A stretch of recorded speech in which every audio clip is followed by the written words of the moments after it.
అయ్యప్ప స్వామి దీక్ష ఇవ్వడానికి అందరికీ అర్హత ఉండదు. దీక్ష ఇవ్వాలి అంటే ఆచార్యుడై ఉండాలి, గురువై ఉండడం కాదు. అంటే గురువుకి ఆచార్యుడికి తేడా ఉంటుందా? ఖచ్చితంగా ఉంటుంది. గురువు గారు తాను తెలుసుకున్నటువంటి పరబ్రహ్మమునకు సంబంధించిన విషయములను ఆచరణలో కూడా పెట్టాలని నియమం ఏం లేదు. అన్ని వేళలా మీ ప్రవర్తనని దిద్దడానికి, ఆయన్ని చూసి మీరు అనుకరించడానికి ఏం ఉండదు. ఆచార్య శబ్దం ఉన్నది అంటే అర్థం ఏంటంటే, మీరు ఆయన్ని చూసి నేర్చుకోవడానికి, మీరు ఆచరించడానికి కావలసినవి నేర్పగలిగిన వాడు అయ్యున్నవాడెవరో ఆయన ఆచార్య. తెలుసుకున్న దాన్ని ఆచరించాలి. ఆచరిస్తే ఆయనకి ఆచార్య అంటారు. ఇప్పుడు ఆయన ఏం చేస్తుంటాడంటే, తాను తెలుసుకుని తాను ఆచరించి వదిలిపెట్టడం. 10 మంది ఆచరించేటట్టుగా లోకంలో తిరుగుతారు. అలా తిరిగినటువంటి వాడు ఎవరున్నారో ఆయనని ఆచార్య అని సంబోధిస్తారు. ఎవరు దీక్ష ఇవ్వాలి అంటే ఆచార్యుడు ఇస్తాడు.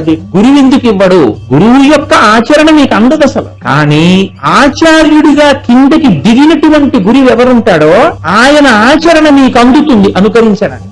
ఆచరణాత్మకమైనటువంటి వ్యక్తి ఎవరుంటారో ఆయన దీక్ష ఇస్తాడు. దీక్ష ఇచ్చుట అనగా ఏమి? దీక్షకి కాల పరిమితి ఉండదు. 40 రోజుల దీక్ష అంటే దాని ఉద్దేశం 41వ రోజున మీరు చెయ్యక్కర్లేదని కాదు. 41వ రోజున మీరు చెయ్యక్కర్లేదని మీకు అర్థమైతే అసలు మీరు దీక్షా స్వీకారమే చేయలేదని. కొనసాగింపేది జీవితంలో సుస్థిరం అవ్వాలి, కానీ ఆగిపోవడం ఏమిటి? 41వ రోజున ఆగిపోయింది దీక్ష ఎందుకు అవుతుంది? దీక్షకి జీవిత పర్యంత కొనసాగింపు. ఎందుకో తెలుసా అండి? దీక్ష మీకు ఎలా ఇవ్వాలి? నేను మీకు ఒక యథార్థం చెప్తున్నాను, ఇలాగే ఇవ్వాలి అని నియమం లేదు. దీక్ష అన్న మాటకి యథార్థమైన అర్థమేమి? అయ్యప్ప స్వామి ఆరాధనా విధానమునందు దీని పరిపూర్ణత ఎప్పుడు అంటే, శబరిమలై అనబడేటటువంటి కొండ మీద విజయం చేసి ఉన్నటువంటి అయ్యప్ప స్వామి యొక్క దర్శనంతో పూర్తయిపోతుంది. ఎన్నో వ్యాఖ్యానాలని ఆధారం చేసుకుని మీకు చెప్తున్నాను ఈ మాట.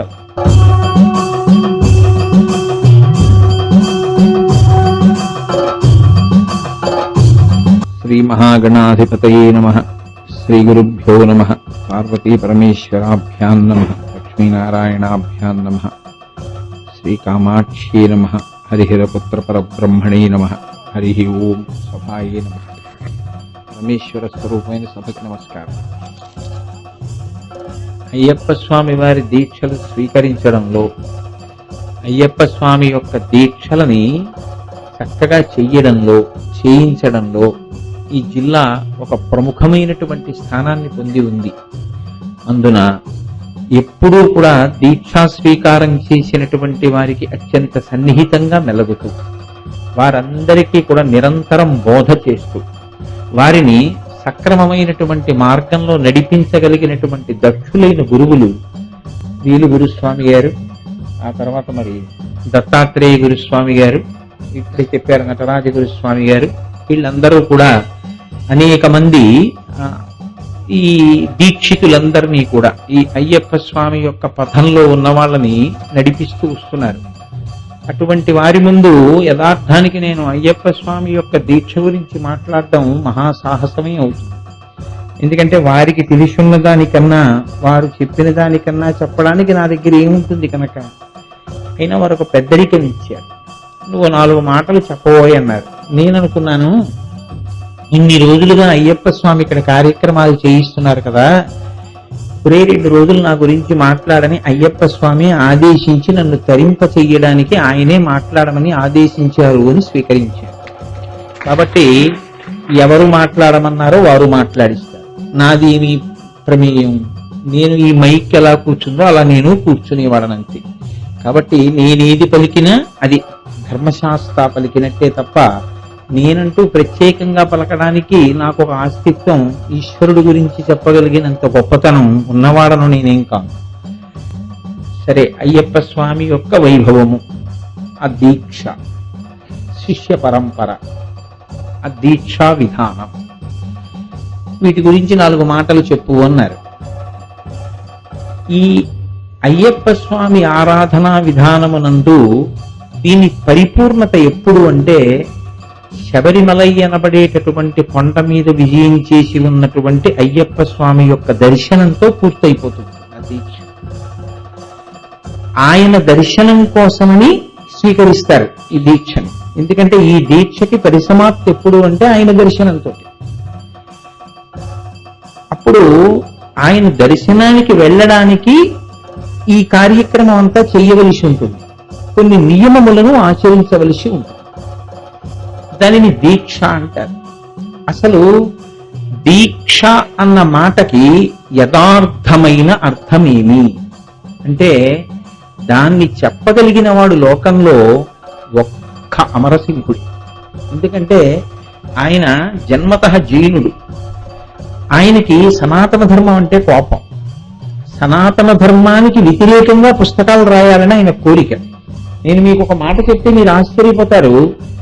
శంకర భగవత్పాదులు ఎంత సాహిత్యాన్ని రచన చేశారో, సనాతన ధర్మానికి వ్యతిరేకంగా అమరసింహుడు అంత సాహిత్యాన్ని రచన చేశారు. అంతటి దిట్ట. అయితే ఆయన ఇంత గొప్ప పరిణతి ఆయనకి ఎలా వచ్చింది? అసలు అంత గొప్ప సత్యమైన సనాతన ధర్మాన్ని కాదు అని మాట్లాడగలిగినంత శక్తి ఎక్కడి నుంచి వచ్చింది అంటే, ఆయన రహస్యంగా సరస్వతీదేవిని ఉపాసన చేశాడు. అమ్మా, నువ్వు నన్ను కృప చేసి సనాతన ధర్మానికి వ్యతిరేకంగా గ్రంథరచన చేసే శక్తిని ఇమ్మని అడిగాడు. ఇచ్చింది అమ్మవారు. రాక్షసులకు వరాలు ఇవ్వరు బ్రహ్మగారు. అలాగే ఆయన భక్తికి మెచ్చి సరస్వతి కటాక్షించింది. ఇప్పుడు ఆయన సరస్వతీ కటాక్షంతో ఏం చేశాడంటే, సనాతన ధర్మాన్ని యొక్క మూలాలని ప్రశ్న చేస్తూ అనేక గ్రంథములను కలిగించాడు. 1, 2 కాదు. ఈలోగా శంకరాచార్యుల వారి అవతారం వచ్చింది. శంకర భగవత్పాదులు అవైదిక వాదనలన్నింటినీ ఖండన చేస్తూ ఆయన భారతదేశం అంతా తిరుగుతున్నారు. అమరసింహుడికి భయమేసి, శంకరాచార్యుల వారు వదిలిపెడతారా? అందులో ఇంత రచన చేసిన వాడిని వచ్చి తీరుతారు వాదనకి. శంకర భగవత్పాదులతో వాదించగలనా? అతనికి అధైర్యం వచ్చింది. అతను సరస్వతీదేవిని విశేషమైన ఆరాధన చేశాడు. అమ్మవారు కనపడింది. ఏం కావాలి నీకని అడిగింది. అమ్మా, నీ అనుగ్రహంతో ఇన్ని గ్రంథాలు రచన చేశాను. శంకరాచార్యుల వారి అవతారం వచ్చింది భూమి మీదకి. నేను ఆయనతో వాదించి సనాతన ధర్మము సత్యమైన ప్రాతిపదిక లేనిది అని నిరూపణ చెయ్యలేను. ఎందుకంటే ఆయన శక్తి అటువంటిది. ఆయనతో మాట్లాడగలిగిన శక్తి నాకు లేదు. ఇన్నాళ్ళు ఆయన లేరు కాబట్టి గ్రంథరచన చేశాను. ఇప్పుడు ఆయన వచ్చారు. ఇప్పుడు ఆయనని ఢీకొని ఆయన కూడా నాతో వాదించలేనంత శక్తిని నాకు ఇస్తే, శంకరాచార్యుల వారు కాని ఓడిపోయారా, ఇక సనాతన ధర్మాన్ని రక్షించగలిగిన వాడు ఉండడు. అందుకని శంకరాచార్యుల వారిని ఓడించే శక్తి నాకు ఇమ్మన్నారు. అంటే సరస్వతీదేవి అంది, నువ్వు శంకరాచార్యుల వారి ఎదురుగుండా కూర్చుని వాదిస్తే ఆయన తేజస్సు ముందు నువ్వు అసత్యాన్ని పలకలేవు. అందుకని నువ్వు ఒక నియమం పెట్టు. 4 తెరలు కట్టుకుని తెరల మధ్యలో నేను కూర్చుని మాట్లాడతాను. నేను మీ ఎదురుగుండా మాట్లాడను. మనకి తెరట్టు ఉంటుంది, చుట్టూ తెరలుంటాయి. నువ్వు ఒక ఘటంలో నా మూర్తిని పెట్టు. నేను నా శక్తిని నీ ఎందుకు కృప చేస్తుంటాను, నేనే మాట్లాడుతుంటాను. కానీ శంకరులకు తెలిసిపోకూడదు సరస్వతీదేవి మాట్లాడుతోందని. అందుకని తెరలు పట్టాలి అని ఒక నియమం పెట్టు. అంటే శంకరాచార్యుల వారితో ఈ మాట అంటే ఆయన అన్నారు, దానికే ఉంది, తెరలు కట్టు కూర్చుంటే కూర్చో, ఒకవేళ నన్ను చూసి మాట్లాడటం భయమైతే అన్నారు. చుట్టూ 4 పక్కల తెరలు కట్టుకుని అందులో కూర్చున్నాడు అమరసింహుడు. కూర్చుని మాట్లాడుతున్నాడు. ఎప్పుడూ అంత కష్టపడవలసిన అవసరం రావా శంకరాచార్యుల వారికి? ఎంత వాదించినా సనాతన ధర్మం గురించి అతను ఇంకొక మెట్టు మీ పైన నిలబడుతున్నాడు. దీనికి సనాతన ధర్మం యొక్క ప్రాతిపదికనే ప్రశ్న చేస్తున్నాడు. ఇంత గొప్పగా వాదిస్తున్నాడని ఆయనకు అనుమానం వచ్చింది. ఇంత వాదించగలిగిన శక్తి ఒక వ్యక్తికి ఉండే అవకాశం లేదు, ఏదో తేడా ఉందని ఆయన అంతర్ముఖులయ్యాడు. ఆయనకి అర్థమైపోయింది సరస్వతీదేవి వాదిస్తోంది. ఆయన వెంటనే అమ్మవారిని ప్రార్థన చేశాడు. అమ్మా, భక్తి కలిగిన వాడిని అనుగ్రహించడం దోషం అని నేను అన్నాను.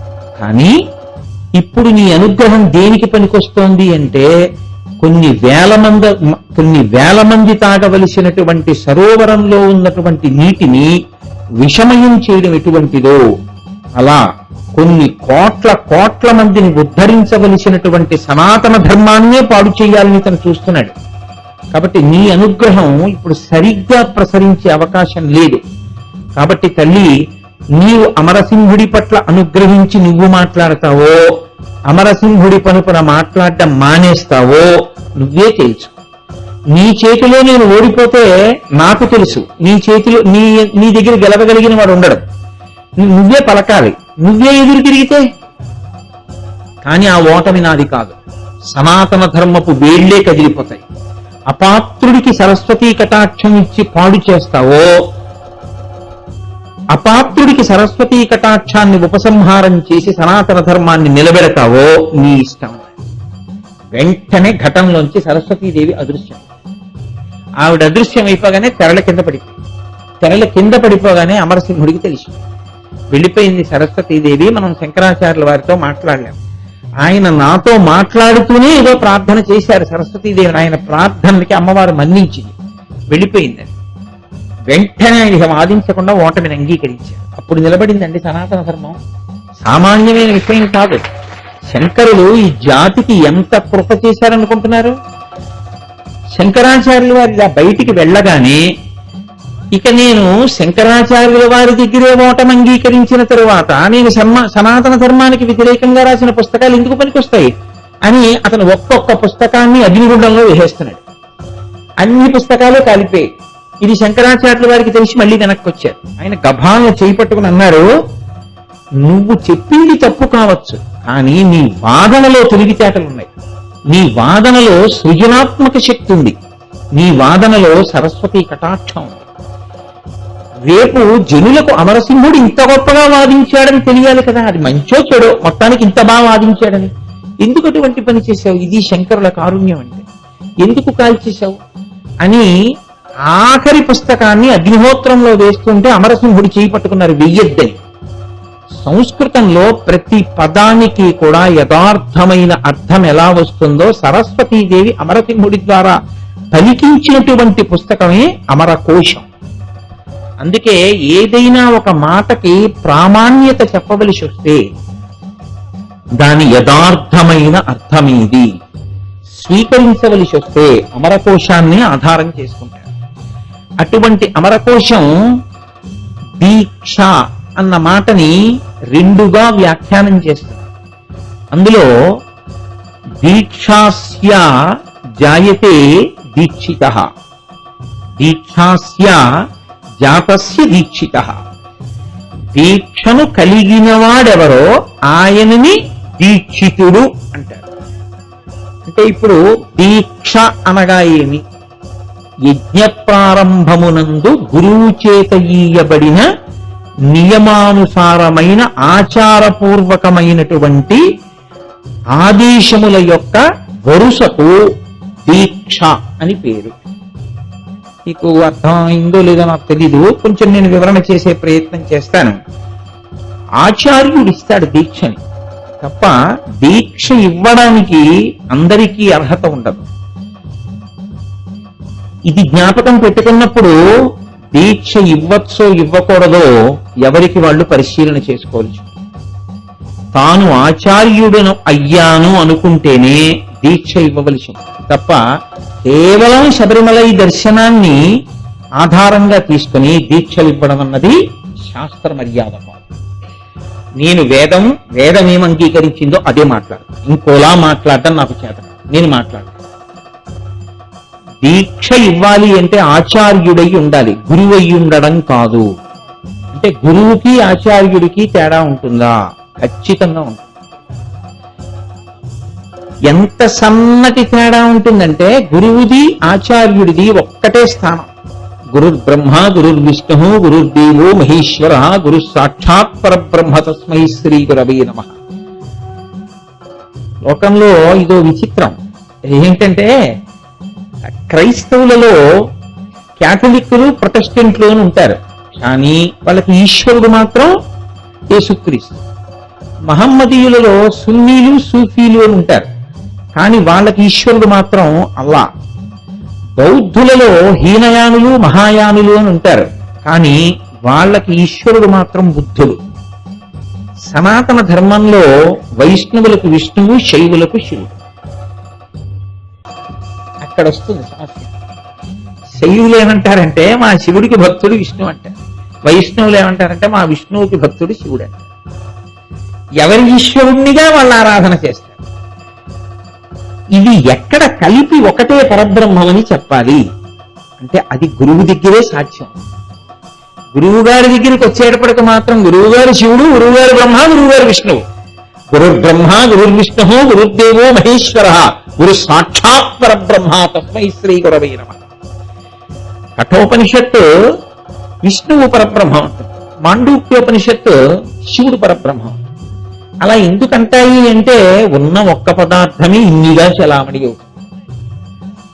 ఇప్పుడు గురువు గారు బ్రహ్మ, గురువు గారు విష్ణువు, గురువు గారు శివుడు. కానీ గురువు అన్న మాట ఒకటే మీరు వాడితే గురువు గారు తాను తెలుసుకున్నటువంటి పరబ్రహ్మమునకు సంబంధించిన విషయములను ఆచరణలో కూడా పెట్టాలని నియమం ఏం లేదు. ఆచరణ ఉండాలని ఏం లేదు గురువు గారికి. నేను ఒక ఉదాహరణ చెప్పాలంటే భగవాన్ రమణ మహర్షి. రమణ మహర్షి ఆచారములంతటినీ పాటిస్తారా అని అడిగారనుకోండి, ఆయన ఆచారమునేం పాటించరు ఆయన. కానీ అంత మాత్రం చేత ఆయన ఎందులో తక్కువ అని మీరంటారు? ఆయన బ్రహ్మజ్ఞాని. అలాగే సాయిబాబా గారు, సాయిబాబా గారికి ఆచరణ అంటే చెప్పడానికి ఏం ఉండదు. ఫలానా విధంగా ఆయన ఆచరిస్తారండి, ఇది ఇలా ఆచరిస్తారు, అది అలా ఆచరిస్తారు, కాబట్టి మీరు ఆచరించండి అని చెప్పడానికి ఏం ఉండదు. కానీ ఆయన బ్రహ్మమును ఎరిగినవాడు. బ్రహ్మవి బ్రహ్మైవ భవతి. వీళ్ళని గురువులు అంటారు. గురువు అన్ని వేళలా మీ ప్రవర్తనని దిద్దడానికి, ఆయన్ని చూసి మీరు అనుకరించడానికి ఏం ఉండదు. బాగా పట్టుకోండి, రమణ మహర్షి ఏమి శివ పూజ చేయరు, మీరు ఎలా చేయాలో నేర్చుకోవడానికి. మీరేం నేర్చుకుంటారు రమణ మహర్షి దగ్గర? కానీ ఆయన గురువే, ఆయన బ్రహ్మను తెలుసుకున్నవారే, ఆయన స్థాయి ఏం కిందకి రాదు, ఆయన మహానుభావుడు. ఆచార్యుడు అంటే ఎవరో తెలుసా అండి? ఆచార్య అంటే పేరు కాదు, ఆచార్య అంటే ఏదో యూనివర్సిటీలో ప్రొఫెసర్ ఉద్యోగం కాదు. ఆచార్య అంటే తాను ఏది తెలుసుకోవడానికి ప్రయత్నించి తెలుసుకున్నాడో అది తెలుసుకోవడానికి మార్గం ఏదో దాన్ని విడిచిపెట్టకుండా ఆచరించేవాడు ఆచార్య. శంకరాచార్య, చంద్రశేఖరేంద్ర సరస్వతి పరమాచార్య. ఆచార్య శబ్దం ఉన్నది అంటే అర్థం ఏంటంటే మీరు ఆయన్ని చూసి నేర్చుకోవడానికి, మీరు ఆచరించడానికి కావలసినవి నేర్పగలిగిన వాడు అయ్యున్నవాడెవరో ఆయన ఆచార్య. కాబట్టి ఇప్పుడు ముందసలు మీకు చెప్పడానికి ఆయనకి తెలిసి ఉండాలి కదా. ఆచినోతి శాస్త్రార్థం, అందుకే ఎవరు ఆచార్యుడు అన్నదానికి వ్యాఖ్యానం ఏం చెప్తారంటే ఆచినోతి శాస్త్రార్థం, శాస్త్రము ఏది చెప్పిందో దాని యందు ఏమి అయోమయం లేకుండా ముందు తనకి తెలిసి ఉండాలి. ఎందుకనంటే నేను చెప్తే ప్రమాణం కాదు, మీరు చెప్తే ప్రమాణం కాదు. ఏది ప్రమాణం? కేవలం శాస్త్రం ప్రమాణం. శాసనాత్ శంసనాత్ ఇది శాస్త్రం. నిర్భయంగా తెగేసి ఉన్నది ఉన్నట్టు చెప్పేది ఏదో ఆ వేదమే శాస్త్రం.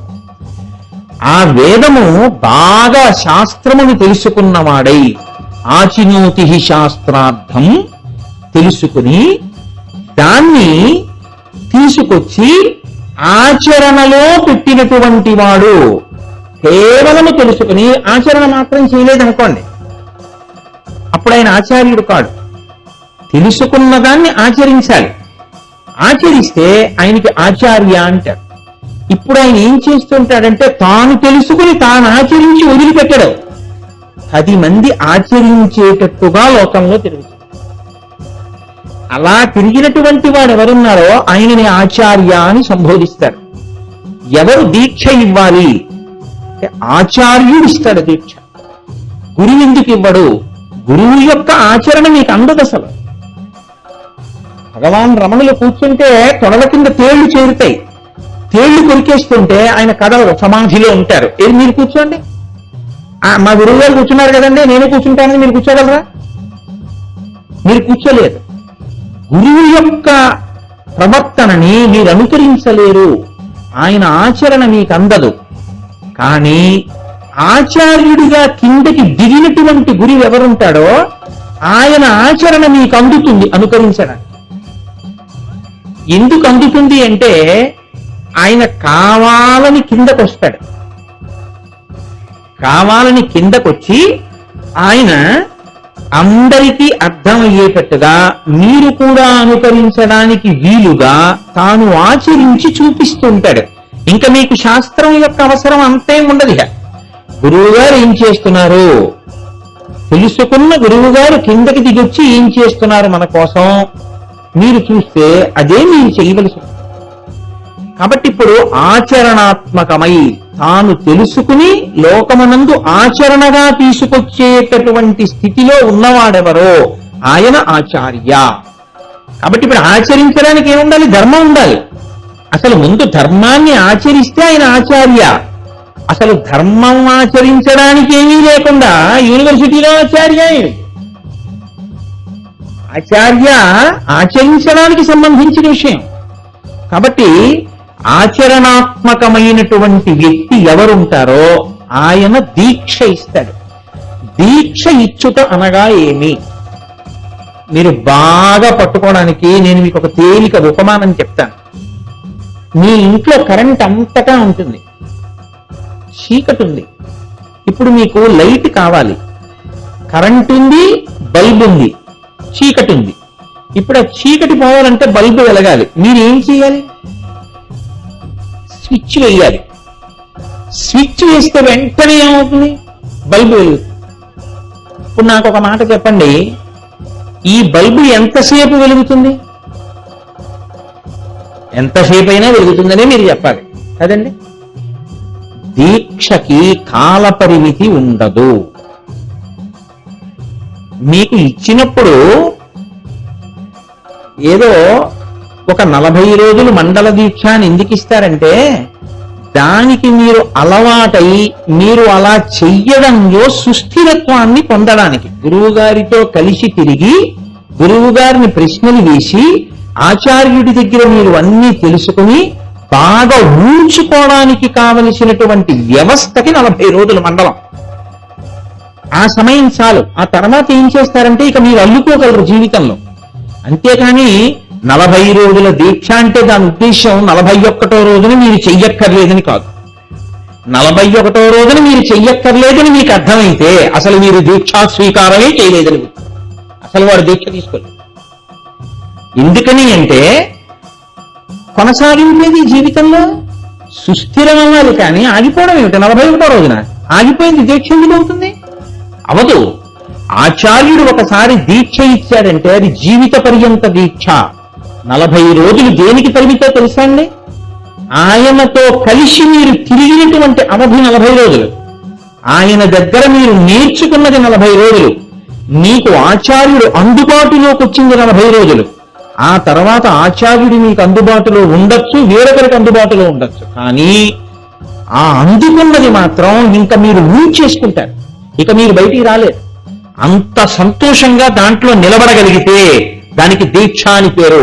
41వ రోజున తీసి అవతల పారేస్తే వాడు అసలు దీక్ష తీసుకోలేదు. పచ్చబద్ధం నేను దీక్ష తీసుకున్నానంటే శాస్త్రం అంతే చెప్తుంది.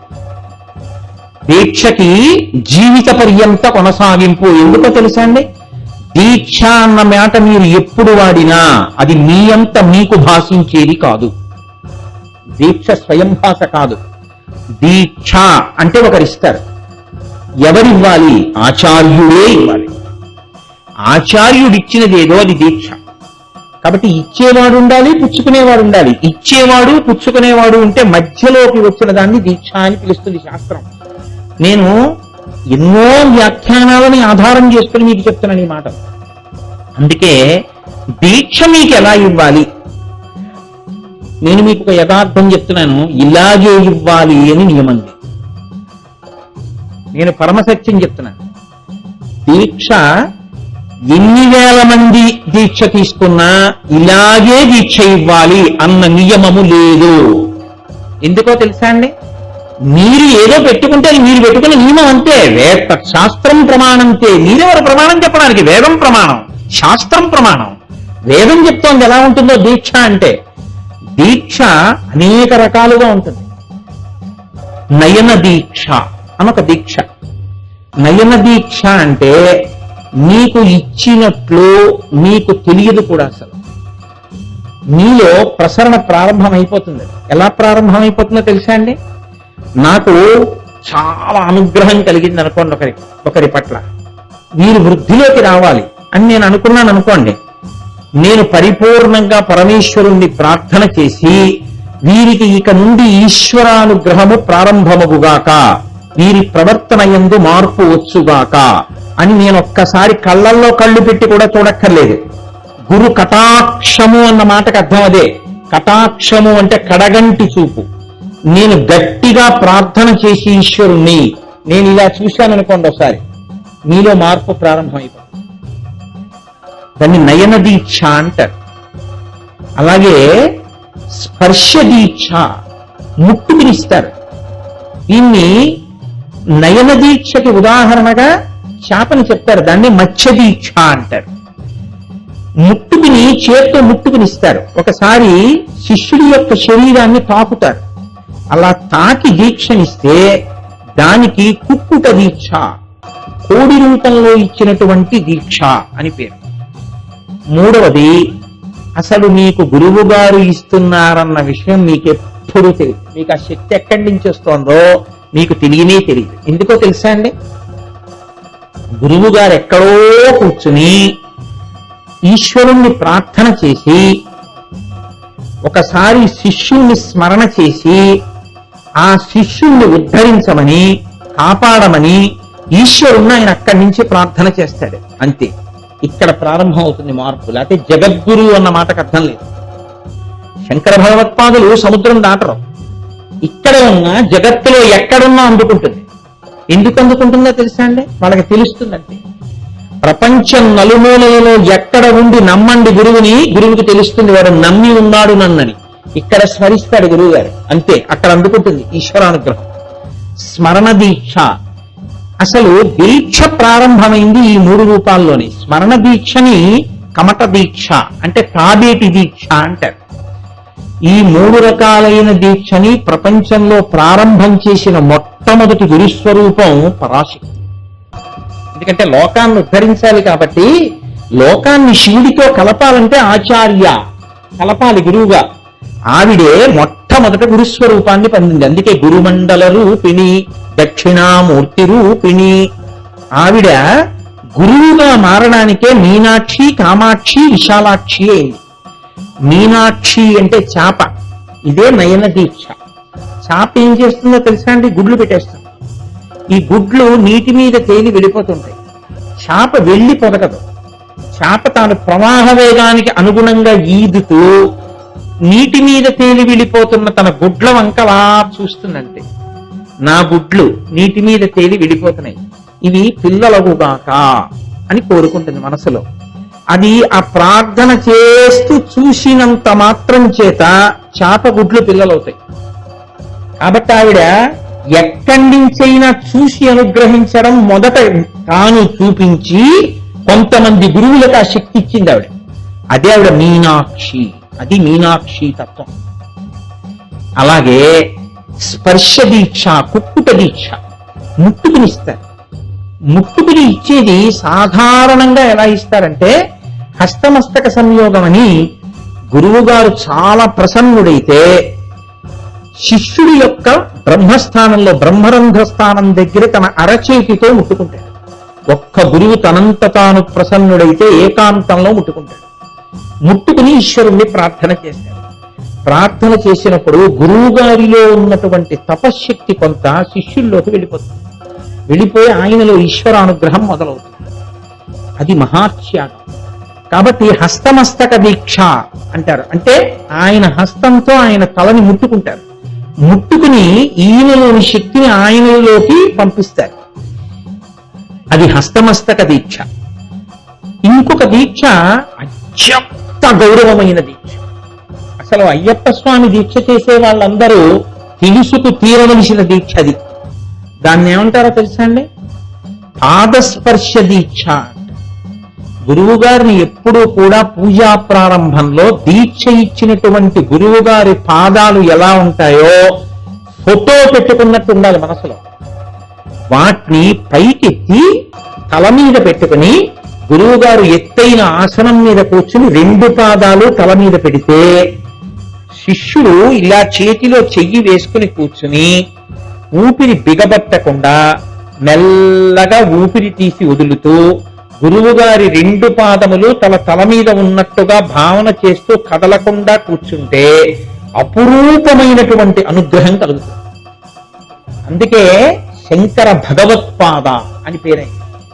శంకర భగవత్పాద అని ఎందుకంటారో తెలుసండి? శంకర భగవత్పాదులు అంటారు. శంకరుని తల మీద ఎప్పుడూ పరమశివుడి యొక్క పాదాలు పెట్టుకుని ఉంటారు. ఇప్పుడు మీరు శంకరాచార్యుల వారి పాదాలు పట్టుకుంటే ఆయన పాదములు ఎప్పుడూ తల మీద పెట్టుకున్న శంకర భగవత్పాదులు శంకరులు అయిపోతారు. ఇప్పుడు మీకు గురువుగారి రూపంలో శంకరుడి పాదాలు మీ తల మీదకి వస్తాయి. అందుకే గురువు తన జీవితంలో అత్యంత ప్రసన్నుడైతే శిష్యుడికి ఇచ్చేటటువంటి గొప్ప అనుభూతి ఏమిటో తెలుసా అండి? గొప్ప వరం. ఒక్క వరం ఇస్తాడు గురువు. తన జీవితం మొత్తం మీద ఏ ఒకరిద్దరికో ఇస్తారు. శిష్యుణ్ణి పిలిచి ఏకాంతంలో నీ ఇష్టం వచ్చినంతసేపు నా పాదాలు నీ తల మీద పెట్టుకో అని నిజంగా తన పాదములు ఎత్తి శిష్యుడి యొక్క తల మీద పెడతారు. పరమాచార్య స్వామిని అనుగ్రహించారు ఒకసారి దక్షిణామూర్తి స్తోత్ర వ్యాఖ్యానం చేసిన మహాపురుషుడు. ఆ గురువు గారి యొక్క పాదములు తల మీద తగిలితే వాడి జన్మాంతర కర్మలన్నీ నశించిపోతాయి. ఆయన అనుష్ఠాన బలమంతా అక్కడే ఉంటుంది ఆ నాడులలో. కాబట్టి అయ్యప్ప స్వామి దీక్ష తీసుకున్నాము అన్న వాళ్ళందరూ ప్రతిరోజు అసలు ప్రారంభంలో ఉదయం పూజా మందిరంలో కూర్చోగానే గురువు గారి పాదములను తల మీద పెట్టుకుని ధ్యానం చేయడం ముందు రావాలి. ఆచార్య గురువు గారు పీఠం దగ్గర ఎలా కూర్చుంటారు, తన ఆచార్యుడు ఎలా కూర్చుంటారు. అందుకే 40 రోజులు ఇస్తారు. మీరు తిన్నగా పూజ ప్రారంభం చేయడం కాదు, మీ ఆచార్యుడు పీఠం దగ్గర పూజ చేస్తుండగా మీరు చూడాలి, మీరు పువ్వులు అందించాలి. ఆయన పూజామంటపం తొడవాలి, ఆయన పూజామంటపం దగ్గర ముగ్గులు వెయ్యాలి. గురువు గారు పూజకు వస్తున్నారు అంటే మీరు బిందెలతో అభిషేక ద్రవ్యాలు తీసుకొచ్చి అక్కడ పెట్టాలి. గురువు గారు వచ్చి కూర్చుని చేస్తుంటే ఒరే మనం అసలు ఆచమనం ఏం చేయలేదు కదా, ఎప్పుడు మీకు అర్థమైపోతుంది. అంతే, మీకు ప్రశ్న అక్కడ మొదలవుతుంది. గురువు గారు ఇది ఇలా చెయ్యాలా? ఆచార్య ఆయన ఆచరించి చూపిస్తాడు మీకు. ఇప్పుడు మీరు ప్రశ్న వేస్తే మీకు ఆ ఆచరణ అందుతుంది. ఇది అందుకుని పైకెక్కుతాడు. అందుకని తల మీద పాదములను పెట్టుకుని గురు పాదములను స్మరణ చేస్తాడు. కాబట్టి అమ్మవారు ముట్టుకుని ఇచ్చేటటువంటి దీక్ష శంకర భగవత్పాదులు సౌందర్యలహరిలో వర్ణన చేశారు. శృతీనాం మూర్ధానో దదితి తవయౌ శేఖరతయా మమాప్యేతో నాథ శిరసి దయయా దీహి చరణౌ. దీన్ని కుక్కుట దీక్ష అంటారు. కుక్కుట దీక్ష అంటే కోడి బాగా రెక్కలు విప్పి పట్టుకున్నట్టు పిల్లల్ని చూడండి, కోడి రెక్కలు బాగా విప్పి ఇలా పెట్టుకుని దాచుకుంటుంది. అలా గురువు గారు ఏం చేస్తారంటే 2 పాదములతో ముట్టుకుంటారు, లేదా తన చేతితో బ్రహ్మరంధ్రం ఉన్న చోట ముట్టుకుంటారు, లేదా ఆయన అనుగ్రహిస్తే అసలు ముట్టుకోకుండా కటాక్షంతో ఇచ్చేస్తారు. కాబట్టి కుక్కుట దీక్ష, స్పర్శ దీక్ష, ఇది కామాక్షి. తల మీద పాదములు పెట్టి అనుగ్రహిస్తుంది కాబట్టి కామాక్షి ఇచ్చే దీక్ష. 3వది విశాలాక్షి, కమట దీక్ష అంటారు దాన్ని. కమట దీక్ష అంటే తాబేలు. తాబేలు ఏం చేస్తుందంటే నీటిలోంచి బయటికి వచ్చి గుడ్లు ఒడ్డును పెట్టేస్తుంది, పెట్టేసి నీటిలో వెళ్ళిపోతుంది. నీటిలో వెళ్ళిపోయి నీటిలో ఎక్కడ తిరుగుతూ ఉంటుంది, తిరుగుతూ లోపల స్మరిస్తుంది. ఒడ్డున గుడ్లు పెట్టి వచ్చాను, ఆ గుడ్లు పాపం ఏవి తినేయకుండా గుడ్లు పిల్లలైతే బాగుండు, చిన్న చిన్న తాబేటి పిల్లలై అందులోంచి వచ్చి నీళ్ళలోకి వస్తే బాగుండు అని అదే స్మరణ చేస్తుంది.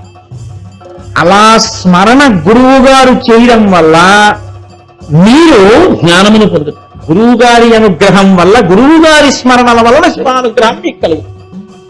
ఇది కమట దీక్ష అంటారు. ఇలా దీక్ష ఒకలా ఉంటుందని మీరు అనుకోకండి. ఈ దీక్షలో ఉపదేశ దీక్ష, గాయత్రి దీక్ష, దీక్ష ఇచ్చేవాడు ఆచార్యుడై ఉండాలని కదా మీకు నేను మనవి చేశాను. శాస్త్రం తెలుసున్నవాడై ఉండాలని. తండ్రి దగ్గర మాత్రం మినహాయం. తండ్రి గారు శాస్త్రం తెలుసున్నవాడా కాడా పక్కన పెట్టండి, గాయత్రి ఇవ్వడానికి మాత్రం ఆయనే అర్హుడు. ఉపనయనం చేసినప్పుడు గాయత్రి ఎవరిస్తారంటే తండ్రి గారే ఇవ్వాలి, బ్రహ్మోపదేశం. మా నాన్నగారికి శాస్త్రాలు తెలియవండి ఇంకోళ్ళు చేస్తారంటే ఉపదేశం అనకూడదు, మా అబ్బాయికి గాయత్రి మీరు ఉపదేశం చేయండి అని ఏ తండ్రి అనకూడదు. గాయత్రి దీక్ష తండ్రి మాత్రమే కొడుక్కిస్తాడు. అక్కడ మాత్రం సమర్థతల ప్రశ్న రాదు. ఎందుకు రాదో తెలుసా అండి? కన్న తండ్రి కాబట్టి, అసలు శరీరం ఇవ్వడానికి కారకుడు కాబట్టి ఆయనే ఈశ్వరుడై ఉన్నాడు. కాబట్టి ఆ అర్హత చాలు ఆయన గురువై దీక్ష ఇచ్చేయడానికి. అంటే గాయత్రి దీక్ష కన్న తండ్రి మాత్రమే ఇస్తాడు యజ్ఞోపవీతం ఉన్న వాళ్ళకి. ఇప్పుడు ఈ దీక్ష ఏం చేస్తుంది? ఇప్పుడు నేను ఆ దీక్ష ఇంకా ఎన్ని రకాలుగా ఉంటాయో, అసలు ఆ దీక్ష వైభవం ఏమిటో చెప్పుకుంటూ వెళితే అది దానికే సరిపోతుంది ఆ ఉపన్యాసం అంతా. కాబట్టి అక్కడ వరకు వినండి. ఇప్పుడు ఈ దీక్షలో ఏం జరుగుతుంది అసలు అంటే, గుడ్డు యొక్క పెంకు పగిలిపోతుంది.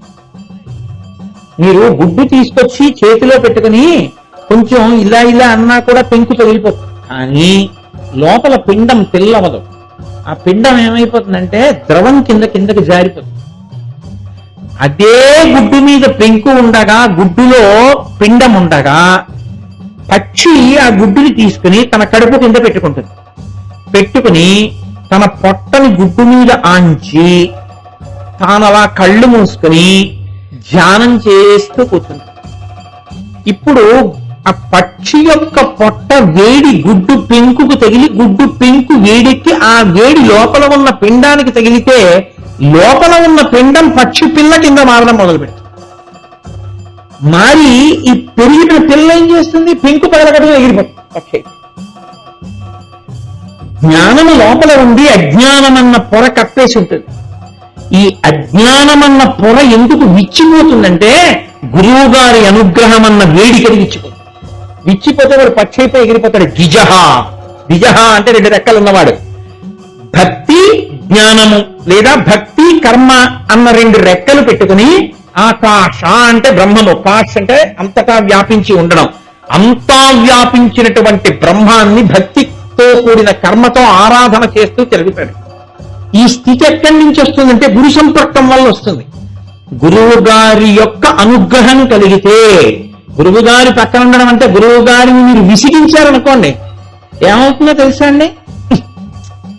వీడొచ్చాడేంటి అని గురువు గారు అనుకున్నారనుకోండి, అది మీకు ఇంకా ఉపయోగం ఉండదు. అందుకే గురు శుశ్రూష అన్న మాటకు అర్థం ఏంటంటే, గురువు మనసిరిగి ప్రవర్తించుట. ఎన్నడూ గురువు గారికి విసుగు కలిగేలా ప్రవర్తించకూడదు. శిష్యుల్ని చూడగానే గురువు గారు పొంగిపోయేటట్టు ఉండాలి. అలా ఉంటే అప్పుడు గురువు గారి ఆ పక్షి యొక్క ఒంటి వేడికి గుడ్డులో ఉన్నటువంటి పిండం పిల్లై గుడ్డు పెంకు పగలగొట్టుకుని పైకి వచ్చినట్టు, లోపల ఉన్నటువంటి జ్ఞానము పైన ఉన్న అజ్ఞానం అనేటటువంటి పెంకుని పగలగొట్టి ఆచరణాత్మకమై ఈశ్వరానుభవంగా మారుతుంది. ఇలా మార్చగలిగినటువంటి సమర్థత ఎవరి యందు ఉంది, ఆచరణాత్మకమై మిమ్మల్ని కూడా పైకెక్కించడానికి నిచ్చెన మెట్లు ఎక్కించినట్టు ఎక్కించగలడో ఆ సమర్థత ప్రకాశించిన వాడు ఆచార్య. ఆయన ఈ దీక్షనిస్తాడు. ఇప్పుడు నాకు చెప్పండి, మీకు ఇచ్చిన దీక్ష 40 రోజులకి పరిమితమని మీరు ఎలా అనుకుంటున్నారు? అది జీవిత ప్రయోజనానికి సంబంధించిన దీక్ష. గురువు గారిచ్చిన దీక్ష మీకు మాల వెయ్యడం, ఇరుముడి కట్టడం మధ్యలో ఉన్నదే దీక్ష అని మీరు అనుకుంటే, మీరు ఎన్నిసార్లు దీక్ష చేసినా మీకు అసలు దీక్ష అర్థం కాలేదని. దీక్ష అర్థం కానప్పుడు ఎన్ని మాటలు చేశాడన్న దాని వల్ల ఉపయోగం ఏంటి? ఓ అంకెని ఎంత పెట్టి హెచ్చ వేసినా చివర 0 పెట్టి హెచ్చ వేస్తే ఏమొస్తుంది? 0 వస్తుంది.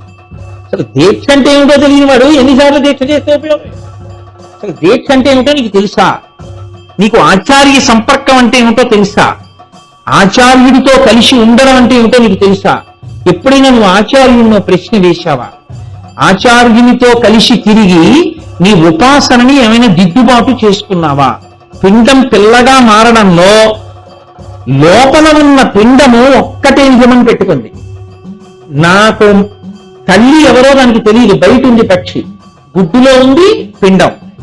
కానీ ఆ పిండం ఎప్పుడు ఒక్కదానికే పొదగబడుతుంది, పక్షి కడుపు వేడికే. అన్ని ముచ్చేత మీరు పట్టుకెళ్ళి కొంచెం అగ్గిపుల్ల తీసి అక్కడ పెడితే అదేం పిల్లవదు, తల్లి కడుపే తగలాలి. నాకు గురువు వినా మార్గము లేదు, ఆచార్య కృపయే నన్ను రక్షిస్తుంది. అందుకే దీక్షితుడు తన ఆచార్యుడు ఎదురుగుండా ఉంటే ఎప్పుడూ తన కుడి చేతి వైపు ఆయన ఉండేటట్టుగా తిరగాలి తప్ప, గురువు గారు తన ఎడం వైపు వెళ్ళేటట్టు తిరగను కూడా తిరగకూడదు. బయట దీక్షా నియమాల్లో మొట్టమొదటి నియమం అది. ఇది తెలుసుకోవాలి. ఇది తెలుసుకోకపోతే ఇంక దీక్ష ఏం చేస్తారు? మీకు అత్యంత పూజనీయమైనది అనుకోండి వస్తువు, మీ కుడి పక్కకి పెట్టుకుంటారు, మీ కుడి భుజం దాన్ని వేపుకుంటే అది పూజనీయము అని గుర్తు. అందుకే ఈశ్వరుణ్ణి పూజ చేసేటప్పుడు ఈశ్వరుడు ఎదురుగుండా ఉండడు, ఎడం పక్కన ఉండడు, కుడి పక్కన ఉంటాడు. తాను ఆరాధన చేస్తే ఇంట్లో పూజలు పూజా సామాగ్రి అంతా కుడి పక్కన ఉంటుంది. మీరు దేవాలయానికి ప్రదక్షిణం చేస్తున్నారనుకోండి, మీరు చేస్తున్నంతసేపు గుడి మీ కుడి చేతి వైపు ఉంటుంది. అంటే ప్రదక్షిణము అన్న మాటకి గుర్తు ఏమిటంటే మీ కుడి భుజం వైపుకి మీరు గుండ్రంగా తిరిగినా గుడి మీ కుడి భుజం వైపు ఉండడం. ఇట్టించి ఇంటికొచ్చినా ఎడం భుజం వైపుకి గుడి రాదు, దానికి ప్రదక్షిణం అని పేరు. నేను ఇలా బయలుదేరాను అనుకోండి, సవ్యం అంటారు. అందుకే ఇలా తిరిగి అలా వచ్చాననుకోండి, ఓ ప్రదక్షిణం పూర్తవుతుంది. కానీ నేను ఇటు తిరిగినా అటు తిరిగినా కూడా గుడి అంతా నా కుడి పక్కకే ఉంటుంది. అంటే అత్యంత పూజనీయమైన స్థానము ఇది అని నేను అంటున్నాను, నా మనసులో భావిస్తున్నాను. గుర్తు ఏమిటంటే ఎప్పుడూ కుడి పక్కకు ఉంచుతాను తప్ప పొరపాటున కూడా నా ఎడం భుజం వైపుకి రాకూడదు. ఎడం భుజం వైపుకి వచ్చింది అంటే అసలు నీకు పూజనీయమైన స్థానమే తెలియలేదు. పిండము పక్షిని నమ్మినట్టు నీవు నీ గురువుని, నీ ఆచార్యుణ్ణే నమ్మి ఉండాలి. ఆచార్యుడు వినా నన్ను ఉద్ధరించగలిగిన వాడు లేడు. ఇది ఏమవుతుందో తెలుసా అండి? రక్షించేది ఇదే. ఒకసారి కంచికామకోటి పీఠంలో ఒక విచిత్రమైన విషయం జరిగింది. చంద్రశేఖర పరమాచార్య స్వామి మహానుభావుడు, పరమాచార్య పీఠాధిపతులైన ఆయన అకస్మాత్తుగా ఆశ్రమంలో ఉన్న వేద పాఠశాల వైపుకి వచ్చారు. ఇద్దరు పిల్లలు ఆడుకుంటున్నారు బయట. ఆయన ఇద్దరు పిల్లల్ని పిలిచారు. వాళ్ళు చూడలేదు, బ్రహ్మచారి స్వామి వస్తున్నారు. ఆయన ఇద్దరు పిల్లల్ని ఇలా రండిరా అన్నారు బ్రహ్మచారులు. వాళ్ళు వచ్చి కింద పడి నమస్కారం చేశారు. ఆయన అన్నారు, ఒరే మీరు ఇంకా ఈ సమయంలో ఎందుకు ఆడుకుంటున్నారు? ఈ పాటికి పాఠం నేర్చుకోవాలిగా. ఏ మీకు బోధ చెయ్యవలసినటువంటి మీ గురువు గారు రాలేదా అని అడిగారు. ఒక పిల్లాడు అన్నాడు, మా గురువు గారు వచ్చేసారండి. మేమే వెళ్లకుండా ఇలా తిరుగుతున్నామండి, మా గురువు గారు వచ్చేసాడు పాఠం చెప్పడానికి. రెండో పిల్లాడు అన్నాడు, అబద్ధం అండి వాడు చెప్పింది, గురువు గారు రాలేదు. పరమాచార్య ఇద్దరు పిల్లల్ని పట్టుకుని పాఠశాలలోకి వెళ్ళారు. ఈ పిల్లలకి ఇప్పుడు చెప్పవలసి వేద పాఠం చెప్పవలసినటువంటి గురువు గారు వచ్చారా అని అడిగారు. రాలేదు అంటే ఆయన వచ్చేశారని చెప్పిన వాడి వంక తిరిగి ఎలా అబద్ధాలు చెప్పవచ్చా? అందులో నాకే చెప్పావే నువ్వు పీఠాధిపతికి, ఇలా చెప్పచ్చా? రాకపోయినా గురువు గారు వచ్చారని ఎందుకు చెప్పావు అంటే పిల్లాడు అన్నాడు, మీరు నన్ను మన్నించగలుగాక, ఏ గురువు గారి అనుగ్రహంతో జీవితంలో నేను ఒడ్డుకి చేరాలో ఆ గురువు గారు కించిత్ ఆలస్యంగా వచ్చినంత మాత్రం చేత గురువు గారు రాలేదని తప్పు గురువు గారి పట్ల జరిగిన దాన్ని 10 మందికి చెప్పి ఆయన యొక్క అభ్యున్నతిని పాడు చేయడం కన్నా ఒక అబద్ధం చెప్పి ఆ పాపాన్ని నేను మూట కట్టుకోవడానికి సిద్ధపడ్డాను, అందుకే చెప్పలేదు. పరమాచార్య పొంగిపోయి అన్నారు, ఒరే నీకు ఎక్కడో గత జన్మలలో గొప్ప సంస్కారం ఉంది, అందుకే ఇంత చిన్న పిల్లవాడివిగా ఉండగా నీకు గురువు పట్ల ఎలా బతకాలో నీకు అర్థమైంది, నువ్వు చాలా వృద్ధిలోకి వస్తావురా అన్నాడు. అది గురువు గారంటే, అది ఆచార్యుడే. ఆచార్యుణ్ణి నమ్మడం అంటే ఆచార్యుణ్ణి నమ్మని వాణ్ణి అయ్యప్ప దగ్గరకి తీయరు, ఈశారని మీరు అనుకుంటారంతే. అదో పచ్చి అబద్ధం. అద్దంలో కనబడినదంతా యథార్థం అనుకోవడం ఎంత నిజమో ఆచార్య స్పర్శ లేని దీక్ష అంత వృథా దీక్ష. నిరంతర ఆచార్య స్పర్శతోటే ఉండాలని. ఎందుకో తెలుసా అండి? ఆచార్య స్పర్శ మీకు మీ జీవిత పథాన్ని మార్చేస్తుంది. మనం ఏమనుకుంటూ ఉంటామంటే 40 రోజులే కదండి, మాకు తెలియంది ఏమిటి, మాకు అన్నీ తెలుసు, దీక్షా నియమాలు మేమన్నీ చేసేస్తామంటారు. కానీ వేదం ఎంత గహనంగా మాట్లాడుతుందో, వేదాంతర్గతమైనటువంటి నియమములు ఎలా ఉంటాయో వాటిని మీకు దీక్షా నియమాలుగా తేలిగ్గా ఎలా చెప్తున్నారో, అసలు దీక్షలో ఏం చెయ్యాలో మీకు తెలుసని మీరు అనుకుంటున్నది నిజం కాదు. ఎవరో ఎక్కడో ఒక మహాత్ముడు ఉంటే ఉండొచ్చు, నేను అందరినీ ఒక గాట కట్టి చెప్పట్లేదు. కానీ ఆచార్య స్పర్శ లేని దీక్ష 50 మాటలు చెయ్యండి, మీరు ఎక్కడున్నారో అక్కడే ఉంటారు. ఊయల ఎక్కిన ప్రయాణము. మీరు ఊయల ఎక్కి 2 రోజులు ఊగారనుకోండి, ఊగుతూనే ఉన్నారు, ప్రయాణం చేస్తూనే ఉన్నారు, కదులుతూనే ఉన్నారు. కాశీ అన్న పెడతారా? మీ ఇంట్లో ఈ గదిలోంచి ఆ గదిలోకి వెళ్తారు. ఆచార్య స్పర్శ లేని దీక్ష, ఆచార్యుడితో అనుబంధం పెట్టుకోని దీక్ష, గురువు గారి చేత సంస్కరింపబడని బుద్ధి, గురువుల చేత శిక్షింపబడని ఆచారం దీక్ష యందు ఒక్క మెట్టు కూడా ఎక్కించలేదు. అది ఏం చేస్తుందంటే కేవలం సంఖ్యని పెంచుతుంది. నాకు ఇలా మాట్లాడటమే వచ్చు. ఎందుకనంటే నేను శాస్త్రం ఒక్కటే మాట్లాడతాను తప్ప నేను ఎవరైనా ఏమైనా అనుకుంటారని మాట్లాడడం నా జన్మతః నాకు రాలేదు. నేను అందుకని ఉన్నదే మాట్లాడాలి. దీక్ష ఎందుకు నేను ఆచార్య సంపర్కం ఉండాలని అంటున్నానో మీకు నేను ఒక మాట చెప్తాను, మీరు పట్టుకుంటారు.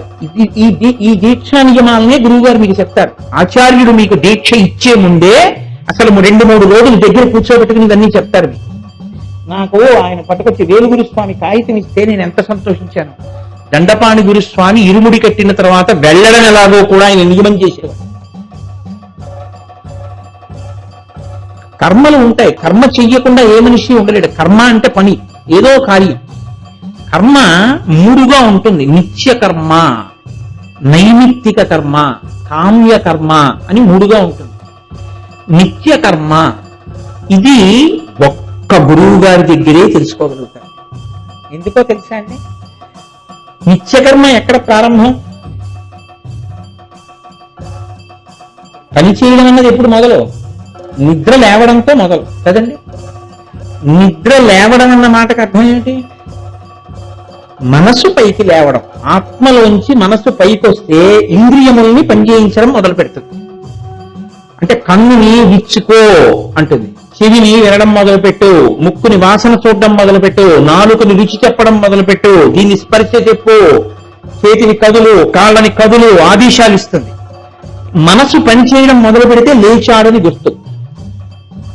లేచాడు అంటే కర్మ ప్రారంభమైంది కాబట్టి నిద్ర మంచం మీద లేచాడు, మనసు లేచిందని మొదటి గుర్తు ఏమిటంటే కన్ను విప్పుతాడు. నాయక నయన, ముందు ది లీడర్, ఫస్ట్ అందరినీ వెనకాల తీసుకెళ్లేవాడిని నాయకుడు అంటారు. నాయక నయన, కన్ను విచ్చుకుంటుంది. ఇలా కన్ను విచ్చుకోకముందే మీ మనసు ఒక ఆదేశం ఇవ్వాలి కంటికి. ఏమన్నా తెలుసా అండి? విచ్చుకోకు. నేను ఇలా పడుకుని నిద్రపోతున్నాను అనుకోండి నా పడక గదిలో, వెంటనే నా కళ్ళు విచ్చుకోకముందు నా మనసు డిక్టం ఇవ్వడానికి అలవాటు చేసుకోవాలి. నేను ఇలా పడుకుంటే ఉత్తరాభిముఖంగా ఉత్తరాన్ని చూస్తూ పడుకుంటాను కాబట్టి నా కుడి చేతి పక్కన తూర్పు ఉంది కాబట్టి ఈ కుడి చేతికి ఈ ఉత్తరానికి మధ్యలో ఈశాన్యం ఉంది. ఆ ఈశాన్య భాగంలో పార్వతీ పరమేశ్వరుల మూర్తి ఒకటి గోడకుంది. నా మొట్టమొదటి చూపు పార్వతీ పరమేశ్వరుల మీద పడడంతో కదలిక ప్రారంభం కావాలి. కాబట్టి నువ్వు ఇలా పడుకుని ఉన్నావు, ఇటు తిరుగు, వెల్లకిలా పడుకో, తల కొంచెం ఇటు తిప్పు, ఇప్పుడు కళ్ళు విప్పు, ఈశాన్యం వైపుకి నీ కన్ను చూస్తోంది, ఇప్పుడు కళ్ళు విప్పు. ఇలా విప్పగానే మొదటి చూపు ఈశ్వరుడి మీద పడాలి. పడగానే నోరు మొదటి మాట దేంతో మొదలవాలో తెలుసా అండి? నిద్ర లేవడం. మీరు ఏ దీక్షలో ఉన్నా ఆ నామం చెప్తూనే లేవాలి. శ్రీహరి శ్రీహరి శ్రీహరి అంటూ లేవాలి. ఇంకొక మాట లేదు. విష్ణు స్మరణతోటే నిద్ర లేవాలి. శివస్మరణతో నిద్ర లేవడం లేదు. మీరు ఎంత శివభక్తులైనా సరే శ్రీహరి శ్రీహరి శ్రీహరి అంటూ నిద్ర లేవాలి. ఇది ఎవరి దగ్గర నుంచి ప్రారంభమో తెలుసా అండి? మీకు లోపల కదలికి ఎక్కడ ప్రారంభమో తెలుసా? మీ ఆచార్యుడితో మొదలు. అందుకే విశ్వామిత్రుడితో కలిసి పడుకున్నాడు రాముడు. కౌసల్యా సుప్రజా రామ పూర్వా సంధ్యా ప్రవర్తతే ఉత్తిష్ట నరశార్దూల కర్తవ్యం దైవమాన్నికం. లేవయ్యా రామ, సూర్యోదయం కాకముందు నువ్వు సంధ్యావందనం చేయాలి. లేపాడు. ఆచార్యుడు లేపుతాడు. అందుకే ఆచార్యుడితో కలిసి పడుకుంటాడు. దీక్షాకాలమునందు ఆచార్యుడితో కలిసి పడుకోవాలి. అందుకే గురువు గారు అప్పుడప్పుడు బాగా కిందకి దిగొచ్చి తీర్థయాత్ర గడదని రండి అంటూ ఉండాలి. లేకపోతే గురువు గారి జీవితాన్ని వీళ్ళు ఎప్పుడు పరిశీలిస్తారు? ఎలా ఉంటుంది అవకాశం? అందరూ పరిశీలించే అవకాశం ఉండదు. అందరినీ ఇంట్లోకి రానివ్వంగా అంటే రాకూడదని కాదు. మీ సంధ్యావందనం చేసుకునేటప్పుడు మీ అందరూ లోపలికి వచ్చి చూడడం కుదురుతుందా? మీ అందరితో కలిసి వస్తే నేను నది ఒడ్డున కూర్చుని సంధ్యావందనం చేయడం మీరు చూడొచ్చు. అంటే అంటే నేను గొప్పని నేను ఈ మాట చెప్పట్లేదు, ఒక ఉదాహరణకి చెప్తున్నాను. ఇప్పుడు సంధ్యావందనం ఇలా చెయ్యాలన్నమాట, ఆచమనం ఇలా చెయ్యాలన్నమాట, ఇలా కూర్చోవాలన్నమాట, ఇలా నమస్కరించాలన్నమాట. ఎప్పుడు కళ్ళు ముయ్యాలో ఎప్పుడు కళ్ళు తెరవాలో మీకు ఆచార్యుణ్ణి చూసి మీరు గమనిస్తూ ఉంటారు, తెలుసుకుంటూ ఉంటారు. పువ్వు వేస్తే ఇలా వెయ్యాలన్నమాట, దీపం పెడితే అక్షత ఇలా వెయ్యాలన్నమాట. మొదటి కదలిక కన్ను విప్పడం దగ్గర గురువు గారితో మొదలు. ఏది 41వ రోజున మానేస్తారా నాకు చెప్పండి? 41వ రోజు నుంచి కన్ను విప్పాక శ్రీహరి అండం మీరు మానేస్తారా? మీరు ఎలా అనుకుంటున్నారు 40 రోజులు దీక్షదని? 40 రోజుల వ్యవధి మీకు ఆచార్య సంపర్కానికి, మీరు బాగా తెలుసుకోవడానికి. అంతేగాని 40 రోజుల తర్వాత మాల తీసేస్తే మీకు గురువు గారికి సంబంధం లేదు, ఇంకా మీరు చేయవలసింది లేదు, ఇంకా బట్టలు ఇప్పేసి ఆ మాల తీసి అవతల పారేస్తే అయిపోయింది, ఇంకా అక్కడితోటే. ఇంకా దీక్షకు సంబంధించి మనకి వచ్చే సంవత్సరం చూద్దాం మళ్ళీ పీఠం పెట్టుకున్నప్పుడు అనుకున్న దాన్ని మీకు ఎప్పుడు అర్థమైనట్టు దీక్ష ఎన్ని మార్లు చేస్తే ఉపయోగం? కేవలం ఆచార్య సంపర్కమే పెంచుతుంది దాన్ని. కాబట్టి కన్ను విప్పడం దగ్గర మొదలవుతుంది. నేను మీకు ఒక ఉదాహరణ చెప్తాను. ఆచార్యుడి దగ్గర తెలుసుకోవాలి, తెలుసుకుంటే జీవితం పండుతుంది. ఈ ఉత్సాహం శిష్యుడికి ఉందనుకోండి, ఒక్కొక్కసారి ఏమవుతుందో తెలుసా అండి, గురువు గారి ప్రమేయం లేకుండా పడిపోతుంది. నేను మీకు ఉదాహరణ చూపిస్తాను. రామానందుల వారని మహానుభావుడు, గొప్ప గురువు, నిరంతర రామనామ సంకీర్తన చేస్తుండేవారు. కబీర్ దాస్ గారి గురించి ఒక మాట చెప్తారు. ఆయన మహమ్మదీయ కుటుంబంలో జన్మించి ఈ సనాతన ధర్మ సంప్రదాయం వైపు బాగా ఆకర్షితుడయ్యారు అంటారు. కానీ ఆయనకి దీక్ష గురువు గారు ఇవ్వరేమో అని ఆయనకి బెంగ. రామానందుల వారి దగ్గర దీక్ష తీసుకోవాలని కోరిక. కానీ రామానందుల వారు దీక్షిస్తారా? ఎవరబ్బాయివయ్యా ఏమిటి అని అడుగుతారేమో, నేను మహమ్మదీయుడు అంటే ఇస్తారో ఇవ్వరో ఆయనకి బెంగ. కానీ రామానందుల వారంటే పొంగు. ఆయన రామనామం చెప్తుంటే అలా వింటుండేవారు, ఆయన అలా వెళుతూ ఉంటే ఆయన అలా చూస్తుండేవారు.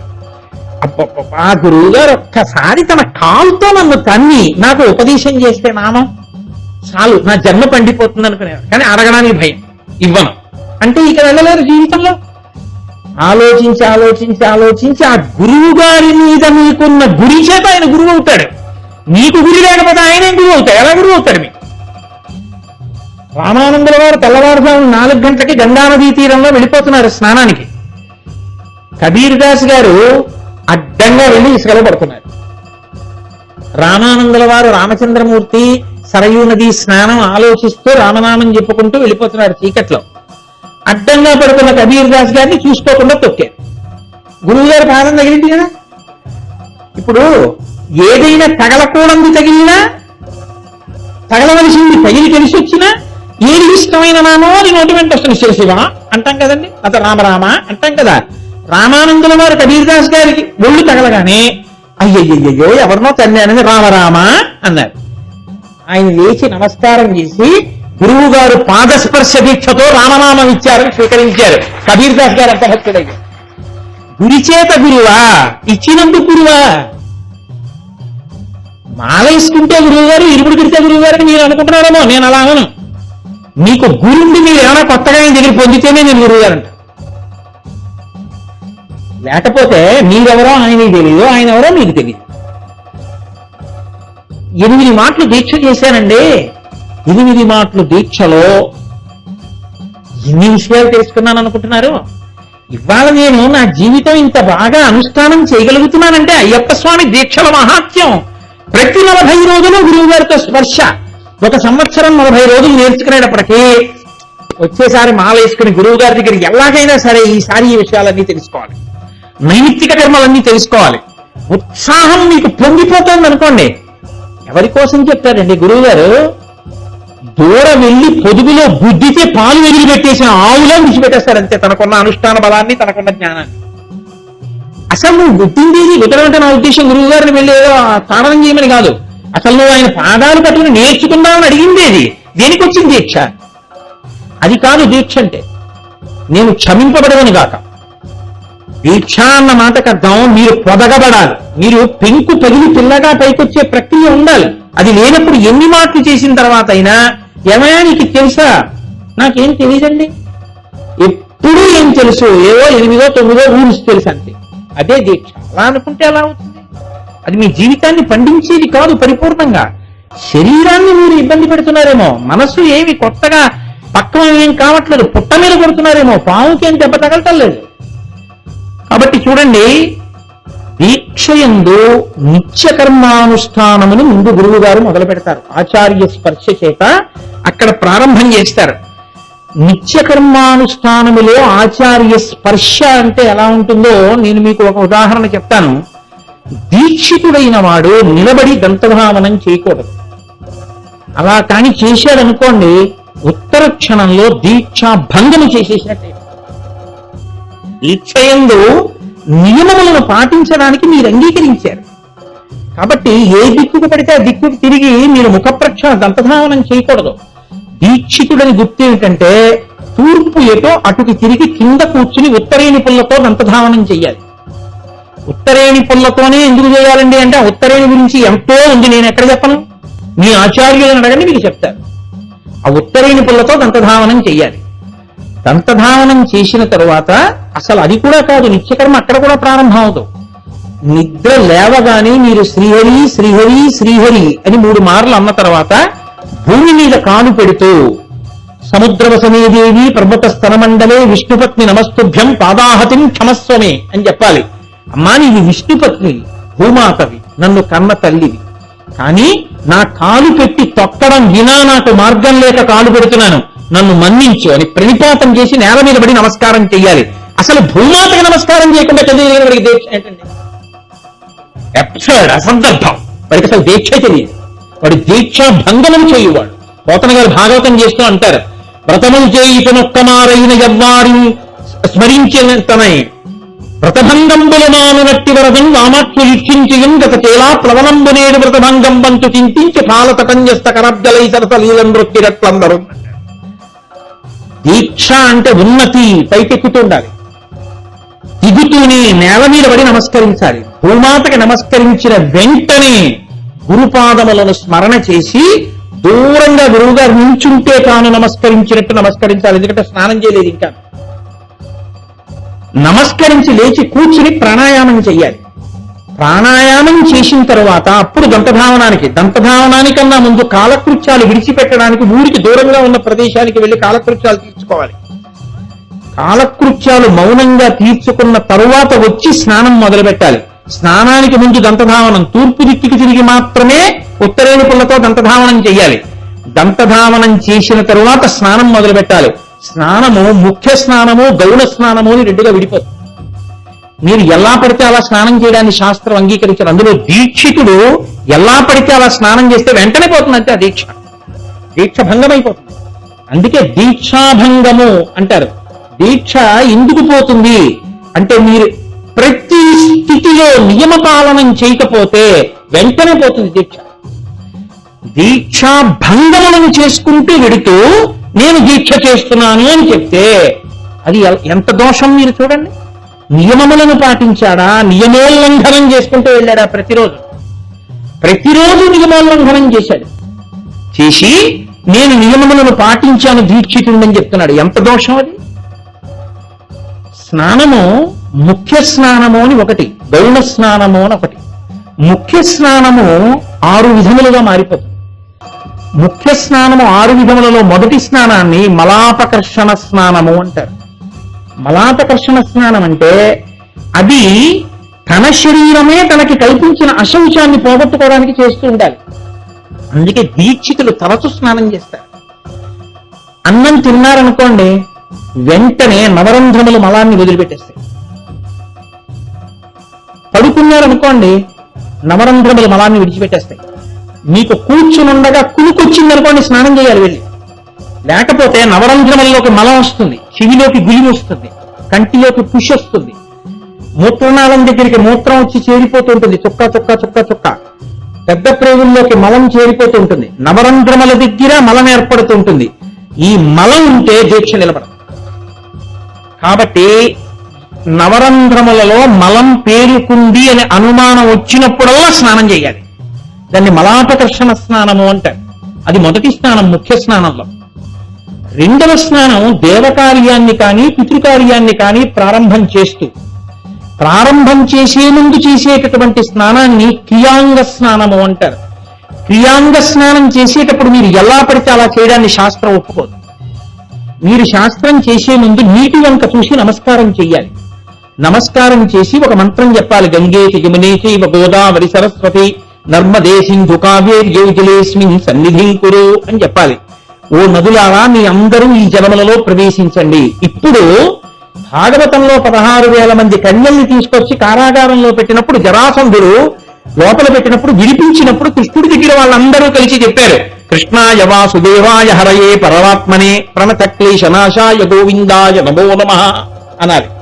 తూర్పు దిక్కికి తిరిగి ఆ నమస్కారం చేసి అప్పుడు ఈ నీళ్లు తీసుకుని స్నానం చేయడం మొదలెట్టాలి. స్నానం చేసేటప్పుడు మీరు కట్టుకున్న బట్ట మీ కాలుకు తగిలిందో మీ దీక్ష పోతుంది. ఎందుకో తెలుసా అండి? కోటేశ్వరరావు గారు అబద్ధం చెప్తున్నారు అనుకుంటే మీరు పగలపండం చూడండి. సమస్త దేవతల వస్త్రంలో ఉంటాయి. బట్ట కాలుకు తగిలినా, కాలుతో తన్ని జాడించిన, బట్టని కాళ్ల కింద వేసిన వెంటనే వాడికి ఈశ్వరానుగ్రహం పోతుంది, దీక్షాభంగం అవుతుంది. ఒంటి మీద స్నానానికి వేరే బట్ట ఎప్పుడు ఉండాలి, స్నానశాటి అంటారు దాన్ని. దీక్షితులకి స్నానశాటి పెట్టుకున్నావా అని అడుగుతారు. స్నానశాటి ఉండాలి ఎప్పుడు. ఆ స్నానశాటి కట్టుకుని పల్సటి బట్ట, చిన్న బట్ట కట్టుకుని స్నానం చేయాలి. స్నానం అయిపోయిన తర్వాత స్నానశాటి విప్పి జాడించుకుని తానన్నా ఆరయ్యాలి, తన భార్య అన్నా ఆరయ్యాలి. తన ఆరేసుకుంటే ఆరోగ్యం, భార్య ఆరేస్తే ఐశ్వర్యం. ఇద్దరూ కాకుండా దాసీజనం కానీ ఇతరులు కానీ తను విడిచిపెట్టిన బట్టని ఆరేస్తే తను వృద్ధిలోకి రాడు యజమాని. వేదం చెప్తాను, నేను చెప్పను. కావాలంటే మీకు ఆ మంత్రాలన్నీ తీసుకొచ్చి చూపిస్తాను. కాబట్టి వస్త్రంతో స్నానం చెయ్యాలి. స్నానం అంతా పూర్తయిన తర్వాత స్నానం ఎక్కడ మొదలు పెట్టాలి, ఎక్కడ పూర్తి చేయాలి నియమాలు ఉంటాయి. స్నానం చేశాక కాళ్ళు కడుక్కోకూడదు. అది తుడుచుకోవడం తల దగ్గర ప్రారంభం చేయాలి. ఒళ్ళంతా తుడుచుకున్న తర్వాత పొడి బట్ట కట్టుకుని లేదా తడి బట్ట కట్టుకుని బయటికి వచ్చి దీక్షావస్త్రాన్ని ఇంతకు ముందు ఆరేసి పెట్టుకున్న దాన్ని తాను స్వీకరించి తడి బట్ట విడిచిపెట్టాలి. విడిచిపెట్టి ఇప్పుడు మడిబట్ట కట్టుకోవాలి. దీక్షావస్త్రాన్ని కట్టుకుని పీఠార్చనలోకి వెళ్ళడానికి సిద్ధపడాలి. ఇదంతా స్నానాంగమే. దీన్ని ప్రియాంగ స్నానము అంటారు. మూడవ స్నానం ఒకటి గురువు గారు నేర్పుతారు 40 రోజుల్లో. ఇప్పుడు నేను ఆ ప్రకరణం అంతా మీకు చెప్పడం కుదరదు. సూర్యగ్రహణం కానీ చంద్రగ్రహణం కానీ అటువంటి ఒక పర్వం అంటారు. పర్వదినం కానీ వస్తే ఆ పర్వదినం నాడు ఎలా స్నానం చెయ్యాలో గురువు గారు నేర్పుతారు. అద్భుతంగా ఉంటుంది. మొన్న దీపావళి వచ్చింది. దీపావళి పర్వదినం. దీపావళి తెల్లవారుజామున స్నానం ఎలా చెయ్యాలో గురువు గారు నేర్పుతారు. అడిగేవాడు ఉంటే, లేకపోతే ఏం నేర్పుతారు? కాబట్టి దీపావళి పండగ నాడు స్నానం చేయడం నేర్చుకున్నారు. 41వ రోజున మీరు మానేస్తారా? మీరు బతికున్న నాళ్ళు చేస్తారు దీపావళి అమావాస్య పొద్దున్న. అది గురువైభవం అంటే, అది దీక్ష అంటే. కాబట్టి దాన్ని నైమిత్తిక, దాన్ని అలా చేసేటటువంటి స్నానాన్ని పర్వదిన స్నానము అంటారు. 4వది ముట్టుకోవడం వల్ల వెంటనే శరీరం అపవిత్రం అయిపోతుంది. శవాన్ని పొరపాటున తగలడం గాని, శవం మీద గాలి తగలడం గాని జరిగిందనుకోండి, శౌచము పోతుంది. మళ్ళీ శౌచ సిద్ధి కొరకు స్నానం చేయాలని, దాన్ని నైమిత్తిక స్నానము అంటారు. 5వ స్నానం ఉంటుంది నదీ స్నానము. నదీ స్నానం చేసేటప్పుడు దీక్షితుడికి నియమాలు ఉంటాయి. ఏమిటో తెలుసా అండి? మీరు ఎక్కడుంటున్నారో మీకు చాలా దగ్గరలో ప్రవహించేటటువంటి నదిని విడిచిపెట్టి ఇంకొక నదికి వెళ్ళి మీరు స్నానం చేయకూడదు. అలా చేస్తే ఈ నది మిమ్మల్ని శపిస్తుంది. వేదం నుంచి చెప్తున్నానండి, నా సొంతంగా చెప్పట్లేదు నేను. ప్రతి దీక్షితుడు ఆచార్యుడితో కలిసి జీవనదికి వెళ్ళాలి. దాన్నే ముఖ్య స్నానం అంటారు. ముఖ్య స్నానాల్లో కల్లా గొప్పది నదీ స్నానమే. మళ్ళీ ఆ నదీ స్నానానికి వెళ్ళినప్పుడు తెల్లవారుజామున 4కి 4:30కి మధ్యలో చెయ్యాలి. ప్రవాహానికి అభిముఖంగా నిలబడి చెయ్యాలి. వాలిటుందో అటు నిలబడి స్నానం చేయకూడదు. శరీరం అంతా మునిగిపోయేటట్టుగా అందులోకి ఒక్కసారి కూర్చుని లేవాలి. కూర్చుని లేచేటప్పుడు ఇలా కూర్చుని లేవకూడదు. అలా కూర్చుని లేస్తే ఆరోగ్య భంగం అవుతుంది. గురువు గారు ముద్ర నేర్పుతారు. ఈ 2 వేళ్లతోటి 2 బొటన వేళ్లతో అని ఊపిరి పీల్చి కుంభకం చేసి 2 బొటన వేళ్లతో ఇలా ముయ్యాలి. ఈ 2 పెద్ద వేళ్లతోటి 2 చెవి కన్నాలు మొయ్యాలి. ఇలా మూసి ఒక్కసారి మునిగి లేవాలి. లేస్తే చెవుల్లోంచి కానీ ముక్కుల్లోంచి కానీ నీరు లోపలికి వెళ్ళదు. ఆరోగ్యం భంగం కాదు. ఎక్కువసేపు కుంభకం చేయకూడదు అలవాటు లేని వాళ్ళు. గభాలను మళ్ళీ పైకి లేచిపోయి మెల్లగా విడిచిపెట్టేసి కుంభకం చేసిన ఊపిరిని విడిచిపెట్టి మళ్ళీ గాలి తీసుకుని దీక్షితుడు ఈత కొట్టకూడదు. ఈత కొట్టకుండా ఎంతసేపు అవసరమో అంతసేపు స్నానం చేసి ఒడ్డుకొచ్చి బట్ట తడిపేసుకోవాలి. గురువు గారితో కలిసి ఆచార్యుడితో కలిసి స్నానానికి వెడితే ఆచార్యుడు ఏదీ తాను పట్టుకోకూడదు. ఆచార్యుడి బట్టలు, కట్టుకోబోయే బట్టలు, ఆయన సంధ్యావందనం చేసుకోవడానికి పాత్రలో నీళ్లు, రామాయణం అక్కడే ప్రారంభం. పాత్ర ఇవన్నీ మీరు పట్టుకుని వెళ్ళాలి గురువు గారు వెనకాతల. అదే గురు శుశ్రూష. అంతకన్నా శుశ్రూష ఇంకేముండదు. అంతకన్నా అందుకని గురువు గారితో కలిసి వెడతారు నదీ స్నానానికి. ఇక్కడ స్నానం చేస్తే తప్ప మీరు ఇంకొక యాత్ర చేసి స్నానం చేయకూడదు. ఆ నదీ స్నానం చెయ్యాలి. ఆ నదిలో స్నానం చేస్తూ ఇంకో నదిని తలుచుకుని పొగడకూడదు. కాశీగంగలో చేద్దాం అనుకున్నానండి ఏడాది, కుదరలేదు, మళ్ళీ గోదావరిలోనే చేయాల్సి వచ్చింది అనకూడదు. ఎన్ని నియమాలు ఉన్నాయనుకుంటున్నారు? ముఖ్య స్నానం గురువు గారు నేర్పుతారు. ఒరే నాన్న ఇలా చెయ్యాలరా నదీ స్నానం అంటే, మట్టి తీసి సమంత్రకంగా నదిలోకి విడిచి నదిలో ములగాలి, ములిగి స్నానం చెయ్యాలి. ఇది ముఖ్య స్నానం అంటారు. అత్యంత అద్భుతమైన 6వ స్నానానికి తీర్థ స్నానం అని పేరు. తీర్థ స్నానమే పాప వినాశనం, ఆకాశగంగా, శ్రీశైలం పాతాళ గంగా, వీటిని తీర్థాలంటారు. తీర్థం అని పేరు ఎందుకు వచ్చిందో స్కాందం చెప్తుంది. ఆంగిరసులు అందరూ కలిసి భూమండలం మీద గొప్ప యజ్ఞయాగాదులు చేసి తీర్థఫలాన్ని పుణ్యఫలాన్ని వాటిలో విడిచిపెట్టి వెళ్ళిపోయారు ఊర్ధలోకాలు. అందుకని నీటిలో ఎప్పుడూ ఫలితం ఉంటుంది. ఆ తీర్థాలలో నిలబడి స్నానం చేస్తే ఆ శక్తి మీకు వస్తుంది. కాబట్టి దీక్ష ఇనుముడిస్తుంది. కాబట్టి 6వ స్నానం తీర్థ స్నానం. అందుకే వెళ్ళింది తీర్థయాత్ర అంటారు. ఏదో దేవాలయానికి వెళ్ళాడు, యాత్రకు వెళ్ళాడు, క్షేత్రానికి వెళ్ళాడు, తిరుపతి వెళ్ళాడు అందరూ తీర్థయాత్ర అంటారు. అక్కడికి వెళ్ళి పుష్కరిణి స్నానం చేశాడు, పాపనాశనంలో స్నానం చేశాడు. ఆయనకి ఇప్పుడు కొత్తగా శక్తి వచ్చింది, అందుకు మీకు నమస్కారం, నీ కాళ్ళకో నమస్కారం. యాత్రకు వెళ్ళొస్తే అందుకే స్నానం చేయకముందే నమస్కారం చేస్తారు. రైలు దిగితే చేసి తీర్థయాత్రకు వెళ్ళొస్తాయి. గౌణములు అని ఉంటాయి. గౌణం ఎందుకు చెప్తారో తెలుసా అండి గురువు గారు? నాన్న నీకు ఎప్పుడైనా ఏదైనా ఇబ్బంది వస్తే నువ్వు నన్ను సంప్రదించే అవకాశం లేకపోతే గౌణ స్నానం చెయ్యి అని చెప్తారు. అందులో మొదటిది అగ్నిస్నానం. అగ్నిస్నానం అంటే విభూతిని తీసి తల మీద చల్లుకుంటారు, అది విభూతి స్నానం, ఆగ్నేయ స్నానం అంటారు. రెండవది గోపరాగ స్నానం. అత్యవసరంగా స్నానం చేసేయాల్సి వచ్చింది. గోవులు విడిచినటువంటి భూమి మీద మట్టి తీసి చల్లేసుకుంటే స్నానం అయిపోతుంది. మూడవది బ్రాహ్మ స్నానం అంటారు. అంటే నీటి దగ్గరికి వెళ్ళి పట్టుకుని ఆపోహిష్టామయో భోస్థానముద్దేన ధాతనామ హేరణాయి చక్షసే యోగస్థిరత మౌరసస్య భాగైతే హన అన్న మంత్రాలతో నీళ్లు చల్లుకుంటే దాన్ని బ్రాహ్మ స్నానం అంటారు. 4వ స్నానం ఒకటి ఉంటుంది. చాలా స్నానాలు శరీరం అంగీకరించదనుకోండి కొంతమందికి. ఏదో 30 రోజులు చేశాక ఇంకా పరిశ్రమ పట్టడం మొదలైంది. అప్పుడు గురువు గారు ఏమంటారంటే నువ్వు కాపిల స్నానం చేస్తుండు అంటారు. ఒక మాట ప్రతిరోజు క్రియాంగ స్నానం చేస్తాడు, మిగిలింది కాపిల స్నానం అంటారు. కాపిల స్నానం అంటే ఇక్కడ వరకే నీళ్లు పోసుకుంటాడు. పోసుకుని ఈ నాభి కింద భాగాన్ని బొడ్డు కింద నుంచి తడుపుకుంటాడు. తడుపుకుని రుద్దుకుని తుడిచేసుకుంటాడు. పై శరీర భాగం అంతటినీ కూడా తడి బట్టతో తుడుచుకుంటాడు.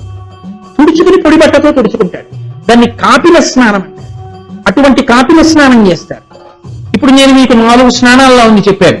గౌణ స్నానాల్లో 4 స్నానాలు: విభూతి స్నానము, గోపరాగ స్నానము, బ్రాహ్మ స్నానము, కాపిల స్నానం 4.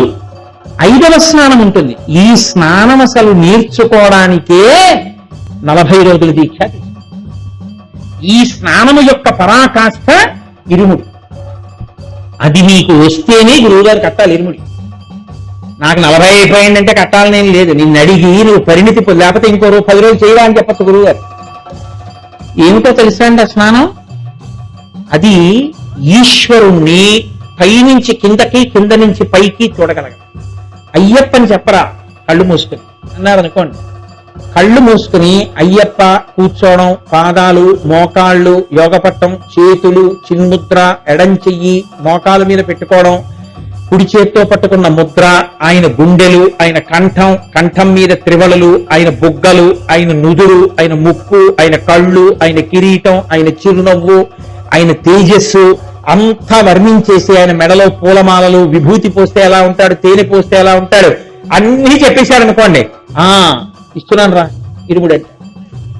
మానస స్నానము ఈశ్వరుణ్ణి ధ్యానంలో స్మరించగలగడం. పైనుంచి కిందకి, కింద నుంచి పైకి అథాంగ పూజ.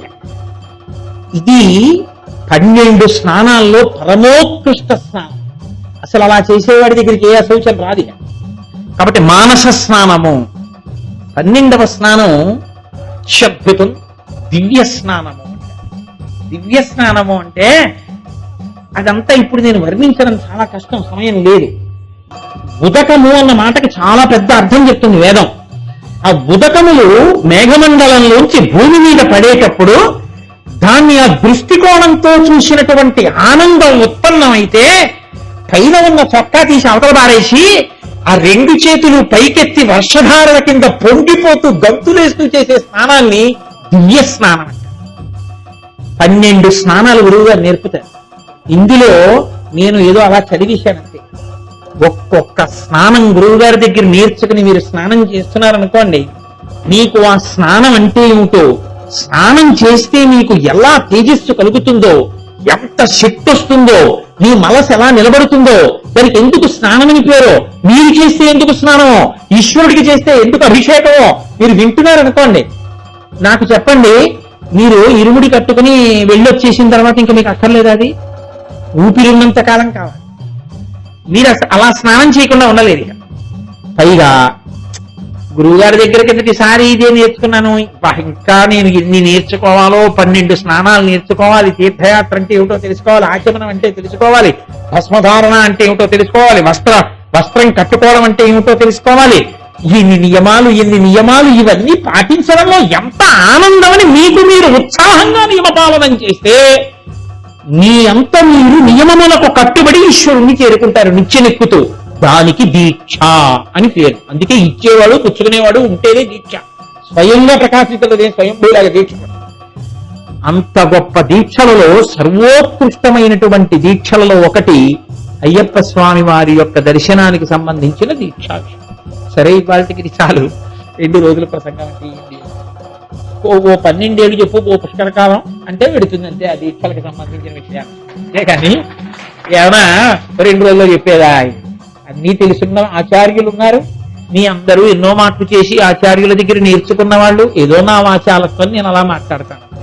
కాబట్టి రేపటి రోజున పటలపన్నం గురించి మీకు కొన్ని మాటలు చెప్తాను. అవి చాలా ఉపయుక్తం. అసలు దీక్ష యందు వస్త్రధారణ అన్న మాటకు అర్థం ఏమిటి, వేదం ఎలా మాట్లాడుతోంది అన్నది మీకు చూపించి అయ్యప్ప స్వామి వైభవం గురించి కొన్ని మాటలు చెప్పి రేపటితో నా ఉపన్యాసాలు కూర్చుంది. చాలా తేలిక. స్టేషన్లో ఎక్క స్టేషన్లో దిగడమే కదా. ఇక్కడ 2 రోజులే నేను మాట ఇచ్చింది చెప్తానని. మహానుభావుడు గండపాండి గురుస్వామి అంత ఉపకారం చేసిన వారు, ఆత్మావై పుత్రనామాసి ఆ వేలు గురుస్వామి అంటే నాకు ఎంతో ప్రీతి. ఆయన వచ్చి అడిగితే తప్పకుండా చెప్తానన్నా. నేను కేవలం చెప్తున్నవాడిని, మీరందరూ అనుభవించిన వాడు. మీకు నేను చెప్పడం అంటే సాహసం. కాబట్టి రేపు 2వ రోజున మళ్ళీ కొన్ని విషయాలు మనం ప్రస్తావన చేసుకుందాం. మంగళాశాసన పరైహిమదాచార్య పురోగమై సర్వైశ్చ పూర్వైరాచార్యై సత్కృతాయాస్తు మంగళం. మంగళం కోసలేంద్రాయ మహనీయ గుణాత్మనే చక్రవర్తి తనూజాయ సర్వభౌమాయ మంగళం. ఉమాకాంతాయ కాంతాయ కామితార్థప్రదాయినే శ్రీగిరీశాయ దేవాయ మలినాథాయ మంగళం. కరచరణ కృతం వా కర్మవాక్కాయజం వా శ్రవణనైనజం వా మానసం వాపరాధం విహితం వా సర్వమేత్తక్షమస్వాసిక శివ కరుణాబ్ధే శ్రీ మహాదేవ శంభో. సర్వం శ్రీ ఉమామహి.